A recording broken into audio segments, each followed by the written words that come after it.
Hello friends. पिछली video में हम लोगों ने रामानंद के बारे में पढ़ा और आज की इस वीडियो में हम लोग बात करने वाले हैं कबीर की। कबीर रामानंद के वन ऑफ द डिसाइपल थे और आज की इस वीडियो में हम लोग उनके बारे में पढ़ते हुए उनकी लाइफ, उनकी फ़िलॉसफ़ी और उनके लिटरेरी वर्क्स के बारे में जानेंगे। सबसे पहले बात करते हैं कबीर की लाइफ की। देखिए, ऐसा माना जाता है कि कबीर का जन्म 1440 में हुआ था और जन्म के तुरंत बाद उन्हें वाराणसी में एक तालाब के पास छोड़ दिया गया था। ऐसा माना जाता है कि कबीर की माँ एक हिंदू विधवा थी और अपनी शर्म को छुपाने के लिए ही उन्होंने कबीर को पैदा होते ही तालाब के पास छोड़ दिया था। और यहाँ पर इनके ऊपर नज़र पड़ी एक मुस्लिम जुलाहे की जिसका नाम था नीरू। नीरू ने कबीर को अपने बेटे की तरह ही पाला और इन्होंने ही कबीर को उनका नाम दिया कबीर। अरेबिक में कबीर का मतलब होता है ग्रेट यानी महान, लेकिन एक्चुअली में कबीर को महान बनाया उनके गुरु रामानंद ने। वैष्णव ट्रेडिशन में इस बात को कहा जाता है कि रामानंद ने ही कबीर को भक्ति के पाथ पर इनिशिएट किया था। हालांकि कबीर ने अपने किसी भी कंपोजिशन में अपने गुरु का नाम नहीं बताया था। उन्होंने अपनी कंपोजिशन में अपने गुरु को या तो गुरु कहकर संबोधित किया है या फिर सदगुरु कहकर। तो ये थी कबीर की लाइफ की कुछ जनरल डिटेल्स। चलिए अब बात करते हैं कबीर की फ़िलॉसफ़ी के बारे में। देखिए, कबीर की फ़िलॉसफ़ी के बारे में हम लोग जो कुछ जानते हैं वो उनकी कंपोजिशन, उनकी वर्सेस के थ्रू ही हम जानते हैं। और इनके जितने भी वर्सेस या जितनी भी कंपोजिशंस हैं उन्हें दो पार्ट्स में डिवाइड किया जा सकता है, साखीज़ और पद्स। बेसिकली लॉन्गर वर्सेस यानी पोएम्स को पद्स कहा जाता था और साखीज़ बेसिकली इनके दोहे थे जो दो दो लाइन के हुआ करते थे। और इनकी जितनी भी कंपोजिशंस थी वो इन्होंने आमतौर पर बोले जाने वाली हिंदी भाषा में की थी, जो कि उस समय के आम इंसान आसानी से समझ सकते थे और इसीलिए इनकी कंपोजिशंस काफ़ी ज़्यादा फेमस भी हुई। और इनकी कंपोजिशंस में कई बार अवधी, राजस्थानी, भोजपुरी और पंजाबी वर्ड्स भी शामिल होते थे। इसीलिए इनकी कंपोजिशन की लैंग्वेज को पंचमेल खिचड़ी भी कहा जाता है। चलिए अब देखते हैं कि इनकी इन कंपोजिशन से हमें कबीर की फ़िलॉसफ़ी के बारे में क्या पता चलता है। देखिए, कबीर अपने दोहों के ज़रिए लोगों को ये बताने की कोशिश करते हैं कि ईश्वर आपके अंदर है और वो कहते हैं कि जैसे ही आप इस बात को रियलाइज़ करेंगे आप मोक्ष यानी साल्वेशन को पालेंगे। तो अगर हम लोग ऑब्जर्व करें तो हम लोग पाएंगे कि कबीर की ये फ़िलॉसफ़ी शंकराचार्य की अद्वैतवाद की फ़िलॉसफ़ी के काफ़ी ज़्यादा करीब है। और कबीर की ये फ़िलॉसफ़ी उनके एक दोहे में भी रिफ्लेक्ट होती है, जहाँ वो कहते हैं कि जल में कुंभ, कुंभ में जल है, बाहर भीतर पानी, फूटा कुंभ जल ही जल समाया, यही तथ्य कथ्यो ज्ञानी। तो इस दोहे से ये बात रिफ्लेक्ट होती है कि कबीर अद्वैतवाद की फ़िलॉसफ़ी के काफ़ी ज़्यादा करीब थे। लेकिन जब ये बात आती है कि हम ये रियलाइज़ कैसे करेंगे कि हमारे अंदर ही ईश्वर है, तो इसके बारे में कबीर कहते हैं कि हम ये रियलाइज़ तब करेंगे जब हम अपने आप को भगवान के प्रति पूरी तरह से डिवोट कर देंगे। तो अगर इस पर्सपेक्टिव से देखा जाए तो कबीर की फ़िलॉसफ़ी अद्वैतवाद की फ़िलॉसफ़ी से थोड़ी सी अलग हो जाती है, क्योंकि शंकराचार्य ने अपनी अद्वैतवाद की फ़िलॉसफ़ी में कहा था कि हमारे अंदर ही ईश्वर है। हम ये रियलाइज़ तब करते हैं जब हम अपने अंदर से इग्नोरेंस को हटा देते हैं, और इग्नोरेंस को हटाने का जो तरीका उन्होंने बताया था वो था ध्यान। लेकिन कबीर यहाँ पर सजेस्ट कर रहे हैं भक्ति मार्ग को। तो इस तरह से ये रामानुज की विशिष्ट अद्वैतवाद की फ़िलॉसफ़ी के भी काफ़ी करीब हैं। और हाँ, जब ये बात करते हैं डिवोशनल वर्शिप की यानी भक्ति की, तो ये कहते हैं कि आप डिवोशनल भक्ति तभी कर सकते हैं जब आपका हार्ट पूरी तरह से प्योर हो, आपके मन में किसी के लिए द्वेष या किसी भी तरह की बुरी भावना ना हो और ना ही किसी भी तरह की हिपोक्रेसी हो। तो कबीर की इस फ़िलॉसफ़ी को समझने के बाद अगर कबीर से रिलेटेड अब हमसे कुछ भी क्वेश्चन पूछा जाए, हम इस फ़िलॉसफ़ी के बेस पर उस क्वेश्चन का आंसर कर सकते हैं। फॉर एग्ज़ाम्पल, अगर हमसे पूछा जाए कि क्या कबीर आइडल वर्शिप में बिलीव करते थे, तो हम इस फ़िलॉसफ़ी को देखकर कह सकते हैं कि कबीर साफ तौर पर कहते हैं कि भगवान हमारे अंदर है, और अगर ईश्वर हमारे अंदर है तो हमें बाहर किसी की मूर्ति बनाकर पूजा करने की ज़रूरत नहीं है। और ये चीज़ उनके दोहों में भी रिफ्लेक्ट होती है, जहाँ वो कहते हैं कि पत्थर पूजे हरि मिले तो मैं पूजूं पहाड़, घर की चाकी कोई न पूजे जिसको पीस खाए संसार। यानी अगर पत्थर की मूर्ति पूजने से भगवान मिलते हों तो मैं पहाड़ की पूजा करता। और कबीर कहते हैं कि अगर आपको पत्थर की पूजा ही करनी है तो आपके घर में जो चक्की है उसकी पूजा करो, क्योंकि उस चक्की से ही आप अनाज को पीस कर आटा बनाते हो और उसी से आपका पेट भरता है। चलिए अब देखते हैं कबीर की फ़िलॉसफ़ी से रिलेटेड एक और क्वेश्चन। यहाँ पर पूछा जा रहा है कि क्या Kabir Hindu doctrine of rebirth और कर्मा पर बिलीव करते थे। तो इसका आंसर जानने के लिए भी हम लोग वापस से कबीर की फिलॉसफी पर नजर डालते हैं और हम यहाँ देख सकते हैं कि कबीर यहाँ पर मोक्ष की बात कर रहे हैं। इसका मतलब ये हुआ कि कबीर रीबर्थ की फिलॉसफी पर यकीन करते थे, क्योंकि इस रीबर्थ यानी जीवन मरण की साइकिल से बाहर निकलने का नाम ही मोक्ष है। चलिए कबीर की फिलॉसफी से रिलेटेड एक और क्वेश्चन देखते हैं।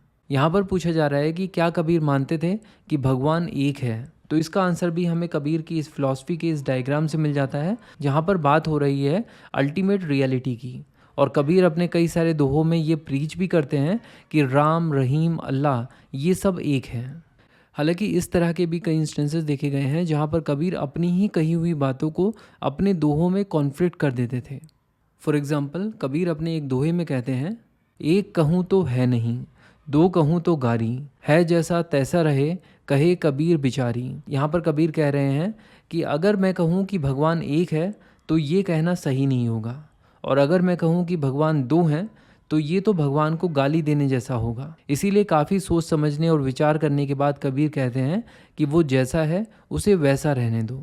अब क्योंकि हम लोग यहाँ पर अल्टीमेट रियलिटी की बात कर रहे हैं, तो ये भी जानना ज़रूरी है कि क्या कबीर ने कभी अल्टीमेट रियलिटी के लिए कोई नाम सजेस्ट किया था। तो इसका आंसर डेफिनेटली येस है, और कबीर ने इस अल्टीमेट रियलिटी को कई सारे नामों से मेंशन किया था जो कि डिफरेंट ट्रेडिशंस को बिलोंग करते हैं। फॉर एग्जाम्पल, कभी कबीर कहते हैं कि अल्टीमेट रियलिटी अल्लाह, खुदा, हजरत और पीर है। ये सभी नाम इस्लाम को बिलोंग करते हैं। इसके अलावा कभी कबीर कहते हैं कि अल्टीमेट रियलिटी अलग यानी अनसीन है, निरंकार यानी फॉर्मलेस है, और साथ ही साथ कबीर अल्टीमेट रियलिटी को ब्राह्मण और आत्मा कहकर भी पुकारते हैं, और ये सभी नाम योगिक ट्रेडिशंस को बिलोंग करते हैं। इसी तरह कबीर अल्टीमेट रियलिटी को मेंशन करने के लिए वेदांतिक ट्रेडिशंस के नाम भी मेंशन करते हैं, जैसे कि शब्द और शून्य यानी एम्प्टीनेस। चलिए अब कबीर से रिलेटेड एक और क्वेश्चन देखते हैं। यहाँ पर पूछा जा रहा है कि क्या कबीर वेदों की अथॉरिटी में मानते थे। अब अगर हमें इस क्वेश्चन का आंसर देना है तो हमें वापस से इस फिलॉसफी को देखना होगा। यहाँ पर कबीर कहते हैं कि जो ईश्वर है वो हमारे अंदर है, और इस चीज़ को रियलाइज़ करने का जो तरीका कबीर बताते हैं वो ये है कि आप भगवान की भक्ति में लीन हो जाइए। इसका मतलब ये है कि कबीर ने ये कभी नहीं कहा कि आप इस चीज़ को रियलाइज़ करने के लिए वेदों को पढ़िए या किसी भी किताब को पढ़िए। इनफैक्ट कबीर हर तरह की बुकिश नॉलेज के अगेंस्ट थे। वो कहते थे, पोथी पढ़ पढ़ जग मुआ, पंडित भया न कोई, ढाई आखर प्रेम का, पढ़े तो पंडित होई। यहाँ पर कबीर कह रहे हैं कि बड़े बड़े ग्रंथ शास्त्र पढ़ने से कोई भी ज्ञानी नहीं होता, अर्थात ईश्वर की प्राप्ति नहीं कर पाता। और वो कहते हैं कि अगर आपको ईश्वर को प्राप्त करना है तो आपको ईश्वर का प्रेम से स्मरण करना होगा। इसका मतलब ये है कि कबीर की नज़रों में हर तरह की बुकिश नॉलेज से ज़्यादा पावरफुल प्रेम है। इसके बाद एक और क्वेश्चन पूछा जाता है। यहाँ पर पूछा जा रहा है कि क्या कबीर सुपरस्टिशंस और मीनिंगलेस रिचुअल्स को अपोज करते थे। तो वापस से अगर हम लोग कबीर की फिलॉसफी के इस डायग्राम को रेफर करें तो हम देख पाएंगे कि यहाँ पर साफ तौर पर कहा जा रहा है ईश्वर जो है वो हमारे अंदर है। इसका मतलब किसी भी तरह के रिचुअल्स और सुपरस्टिशंस की ज़रूरत ही नहीं है। इसीलिए कबीर ने चाहे हिंदुइज्म हो या इस्लाम, दोनों ही रिलीजन्स के मीनिंगलेस रिचुअल्स पर अटैक किया था। और इसी से रिलेटेड कबीर का एक दोहा भी है जहाँ वो कहते हैं, कांकर पाथर जोरी के मस्जिद लई बनाए, ता चढ़ी मुल्ला बांक दे, क्या बहिरा हुआ खुदा है। कबीर कहते हैं कि कंकड़ पत्थर जोड़ के आपने मस्जिद बना ली, और अगर आपको लगता है कि उसके ऊपर चढ़कर अगर आप तेज़ तेज़ अल्लाह को पुकारोगे तो आपकी आवाज़ अल्लाह तक पहुंच जाएगी, तो ये सोचना आपका गलत है, क्योंकि ईश्वर या अल्लाह तक अपनी बात पहुंचाने के लिए आपको चिल्लाने की ज़रूरत नहीं है। इनफैक्ट कबीर कहते हैं कि अगर आपके दिल में प्योरिटी नहीं है, आपका हार्ट प्योर नहीं है, और आप अपने भगवान के प्रति पूरी तरह से समर्पित नहीं हैं, उसके बाद अगर आप 5 वक्त की नमाज भी करें तो उसका कोई फ़ायदा नहीं है। इसके अलावा कबीर से रिलेटेड एक और क्वेश्चन पूछा जा सकता है कि क्या कबीर अपने फॉलोअर्स को मोक्ष प्राप्ति के लिए सब कुछ त्याग करके जंगलों में जाने के लिए कहते थे। तो इसका आंसर भी हमें कबीर की फ़िलॉसफी में देखने को मिलता है, जहाँ वो अपने फॉलोअर्स को सिर्फ इतना कहते हैं कि आपको सिर्फ भगवान की भक्ति में लीन हो जाना है। वो ऐसा कभी नहीं कहते कि आप सब कुछ छोड़कर जंगल चले जाइए। उन्होंने कभी भी एसेटिज्म की बात नहीं की। इसके बाद अगर पूछा जाए कि क्या कबीर कास्ट सिस्टम को भी अपोज करते थे, तो इसका आंसर है यस। कबीर कास्ट सिस्टम और अनटचेबिलिटी को पूरी तरह से अपोज करते थे, क्योंकि उनका कहना यह था कि भगवान की भक्ति में डूबकर कोई भी इंसान इस चीज़ को रियलाइज़ कर सकता है कि भगवान उसी के अंदर है और उसको मोक्ष मिल सकता है। ऐसे में यहाँ पर कोई भी डिस्टिंक्शन नहीं है कि ये चीज़ किसी एक पर्टिकुलर कास्ट के लिए ही अवेलेबल हो। इसीलिए वो इस चीज़ के ऊपर काफ़ी ज़्यादा एम्फेसाइज करते थे कि भगवान की नज़रों में हर एक इंसान बराबर है। और यही चीज़ उनके इस दोहे में भी रिफ्लेक्ट होती है, जहाँ वो कहते हैं, जाति न पूछो साधु की, पूछ लीजिए ज्ञान, मोल करो तलवार को, पड़ा रहन दो म्यान। इसके बाद एक और क्वेश्चन कबीर के बारे में पूछा जाता है कि क्या कबीर हिंदू और मुस्लिम्स के बीच में भी किसी तरह का कोई डिस्टिंक्शन रखते थे। तो यहाँ पर भी वही बात निकल कर आती है कि हिंदू हो या मुसलमान, अगर कोई भी इंसान इस चीज़ को रियलाइज़ कर ले कि ईश्वर उसी के अंदर है तो वो मोक्ष को पालेगा। और इसीलिए वो हिंदू और मुसलमान में भी किसी भी तरह का कोई डिस्टिंक्शन नहीं रखते थे। और उनके फॉलोअर्स हिंदूज भी थे और मुस्लिम्स भी। उन्होंने हिंदू मुस्लिम ब्रदरहुड और रिलीजियस टॉलरेशन के ऊपर बहुत ज़्यादा स्ट्रेस दिया था और ये उस समय की एक बहुत बड़ी बात थी। इनफैक्ट ये पहले भक्ति सेंट थे जिन्होंने हिंदू मुस्लिम हार्मनी को इस्टेब्लिश करने की कोशिश की थी। कबीर अपने दोहे में भी इस बात को कहते हैं। कबीर कहते हैं, कबीरा कुआं एक है, पानी भरे अनेक, बर्तन में ही भेद है, पानी सब में एक। चलिए अब इस बारे में भी बात कर लेते हैं कि क्या कबीर उस समय के समाज में जितने सोशल इविल्स थे उनके ऊपर भी कटाक्ष करते थे कि नहीं। तो इसका आंसर भी यस है। कबीर ने उस समय के सोशल इविल्स को कंडेम किया था, खासकर सती और चाइल्ड मैरिज को।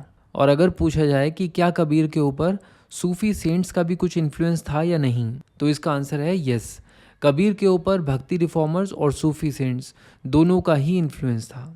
और ये चीज़ दिखती है जब कबीर अपने दोहों में नाम सिमरन, जो कि एक हिंदू प्रैक्टिस है जहाँ पे भगवान के नाम को लगातार बोल के स्मरण किया जाता है, इसके लिए वो जिक्र और इश्क जैसे सूफी कंसेप्ट्स का इस्तेमाल करते हैं। तो ये तो बात होगी कबीर की फ़िलॉसफी की। चलिए अब कबीर के लिटरेरी वर्क्स की बात करते हैं। देखिए ये तो हम देख ही चुके हैं कि कबीर की जितनी भी कंपोजिशंस थी उन्हें 2 पार्ट्स में डिवाइड किया जा सकता था, साखी और पंध। बट अगर हम लोग कबीर की कंपोजिशंस के स्टाइल की बात करें तो कबीर ने अपनी कंपोजिशंस में 2 स्टाइल्स का यूज़ किया था। एक है संत भाषा और दूसरी है उलट बांसी। उलट बांसी यानी अपसाइड डाउन सेइंग्स। संत भाषा एक स्पेशल लैंग्वेज है जो कि निर्गुण पोइट्स यूज़ करते थे। और उलट बांसी बेसिकली एक सिंबॉलिक स्टाइल ऑफ राइटिंग है जहाँ पर अगर बोली गई बात का लिटरल मीनिंग देखा जाए तो वो लिटरल मीनिंग का एक्चुअली में बिल्कुल कॉन्ट्ररी होता है। और जब तक उस वर्ड्स में बोले हुए सिंबल्स को अच्छे से समझा ना जा सके तब तक वो बोली गई बात एक पजल की तरह रहती है। आई नो कि इसे समझने में थोड़ी डिफ़िकल्टी हो रही होगी, लेकिन एक एग्जाम्पल देखेंगे तो बहुत अच्छे से इस चीज़ को समझ पाएंगे। देखिए उलट बांसी का एक एग्जाम्पल यहाँ पर है। समंदर लागी आगी, नदियाँ जली कोयला भई, देखी कबीरा जागी, मच्छी रुषा चढ़ी गई। अब अगर इस दोहे में कहे गए वर्ड्स के लिटरल मीनिंग के बेस पर हम इस दोहे का अर्थ निकालने की कोशिश करें तो हम पाएंगे कि हर चीज़ जो बोली जा रही है वो जैसा होता है उसका बिल्कुल उल्टा है। फॉर एग्ज़ाम्पल, नदियाँ जलकर कोयला हो गई। क्या नदियाँ जलकर कभी कोयला हो सकती हैं? ये बिल्कुल उल्टी बात है ना, राइट? तो ये बेसिकली उलट बांसी है। तो ये जो यहाँ पर वर्ड्स यूज़ हुए हैं जैसे समंदर, अग्नि, नदियाँ, कोयला, ये सब सिंबल्स हैं और इन सिंबल्स का मीनिंग समझे बिना ये अपने आप में एक पजल्स रहेगी। और अगर आपको मैं इन दोनों लाइंस का रियल मीनिंग बताऊं तो यहाँ पर कबीर बेसिकली मूलाधार चक्र में स्थित कुंड की बात कर रहे हैं। वो कहते हैं कि मूलाधार चक्र में स्थित कुंड में अगर ज्ञान की आग लगा दी जाए तो इला और पिंगला नाड़ियाँ, जिन्हें उन्होंने नदियाँ कहा है, वो भस्म हो जाएंगी और आपकी कुंडलिनी शक्ति, जिसे उन्होंने मछली कहा है, वो सुषुम्ना नाड़ी के माध्यम से सहस्रार चक्र तक पहुंच जाएगी।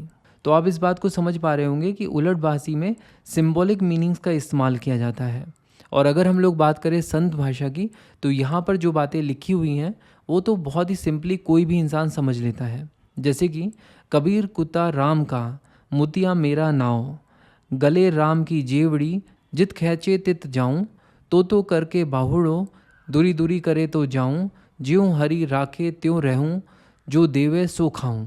तो ये जो लाइन्स हैं इन्हें समझाने की कोई बात ही नहीं है। कबीर कह रहे हैं कि कबीर राम का कुत्ता है और मोती उनका नाम है। उनके गले में राम की जेवड़ी है यानी लीश है, जहाँ राम खींचते हैं वो चले जाते हैं। अगर राम तो करके उनको बुलाते हैं तो वो आ जाते हैं, अगर दूरी दूरी कहते हैं तो वो चले जाते हैं। जैसे राम उनको रखना चाहते हैं वो रहते हैं और जो देते हैं वो खा लेते हैं। तो ये तो बात हुई कबीर के स्टाइल ऑफ कंपोजिशन की। देखिए कबीर का जन्म हुआ था 1440 में और इनकी डेथ हुई थी 1510 में। और इनकी डेथ हो जाने के बाद कबीर के फॉलोअर्स ने कबीर पंथ की स्थापना की। कबीर पंथ का मतलब है पाथ ऑफ कबीर, ये कबीर पंथ आज भी एग्जिस्ट करता है और इसमें इनके फॉलोअर्स में हिंदू और मुसलमान दोनों ही तरह के लोग रहते हैं। और इन्हीं लोगों ने कबीर की जितने भी कंपोजिशंस थी उन्हें बीजक में कंपाइल किया है। तो इसका मतलब ये कि कबीर के जीते जी उनकी किसी भी कंपोजिशन को कहीं पर भी लिखा नहीं गया था, लेकिन उनकी डेथ के लगभग 200-250 सालों के बाद बीजक को कंपाइल किया गया था, जहाँ पर कबीर की सारी कंपोजिशंस को एक जगह पर लिख दिया गया। इसके अलावा कबीर की कंपोजिशंस आप अनुराग सागर में भी देख सकते हैं और साखी ग्रंथ में भी देख सकते हैं। और सिर्फ इतना ही नहीं, दूसरे ट्रेडिशंस में भी कबीर की कंपोजिशंस को कंपाइल किया गया है। फॉर एग्जांपल, दादू पंथ में कबीर की कंपोजिशंस को कबीर ग्रंथावली में कंपाइल किया गया है। और इसी के साथ साथ आप कबीर की कई सारी कंपोजिशंस आदि ग्रंथ साहिब में भी देख सकते हैं, जो कि सिख धर्म की सबसे इम्पोर्टेंट पुस्तक है। तो हम देख पा रहे हैं कि कबीर ना सिर्फ हिंदुइज्म में बल्कि सिखिज्म और इस्लाम, खासकर सूफीज़्म में भी एक इम्पॉर्टेंट फिगर है। तो इसी के साथ हम कह सकते हैं कि हमने कबीर से रिलेटेड सभी इंपॉर्टेंट डिटेल्स को कवर कर लिया है। नेक्स्ट वीडियो में हम लोग बाकी के भक्ति सेंट्स की भी बात करेंगे। इंडिया की हिस्ट्री, इंडियन पॉलिटी और इंडियन इकोनॉमी को डिटेल में कवर करने के लिए बुक्स तावा को फॉलो कीजिए। Thank you so much for watching and supporting books तावा।